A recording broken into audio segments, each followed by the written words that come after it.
Looking back, ano yung pinakamahirap na challenge na pinagdaanan mo bilang entrepreneur? At paano mo to na-overcome?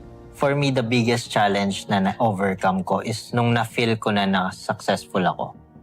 Why? Kasi to be honest, bakit ako naging successful is because of revenge mindset. Nung na-betray ako, ang gusto ko talagang mangyari is mas maangatan ko yung business niya. So, nung naangatan ko na yung business niya, is hindi ko na alam ano yung next. Okay. Parang hindi ka pa rin happy? Yes, I'm unhappy na even na-achieve ko na tong mga bagay-bagay, naka-anim na samgyup sa bahay franchise na ako noon, na puro company-owned nung time na yon, is hindi ako happy or hindi ko na alam, na-lost na ako eh. Hindi ko na alam ano yung purpose ko or sino ba talaga ako.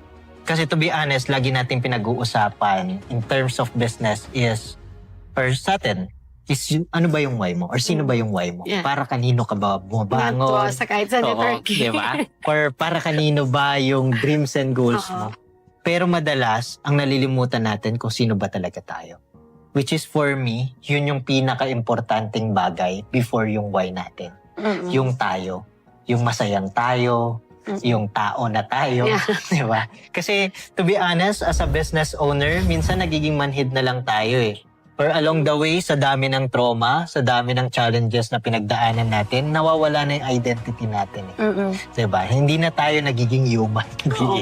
No? But nung na-feel ko yon na parang hindi ko na alam kung sino na ba talaga ako, that's the time na I took personal development ng tuloy-tuloy. And yun din na nalaman ko na andito pala ako para i-heal yung inner child ko talaga. Na hindi ko role dito sa mundo na just, yes, role ko na pasayahin yung ibang tao, the people around me. But paano ko sila mapapasaya kung ako nga mismo is hindi masaya? Hindi ka masaya. Kumbaga, this is the quote that I get also in the personal development is you cannot give what you don't have. Kumbaga, how can you give love to the people around you if ikaw mismo hindi mo mahal sarili mo?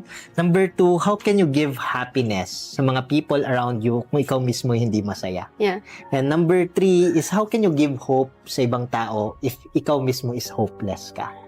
So, yung mga bagay na yon na lagi ko ngayon tinitignan kung ako ba tong tao na to para alam ko kung ano rin yung capacity na kaya kong ibigay. So, right now, mas importante na sa akin yung who bago yung why.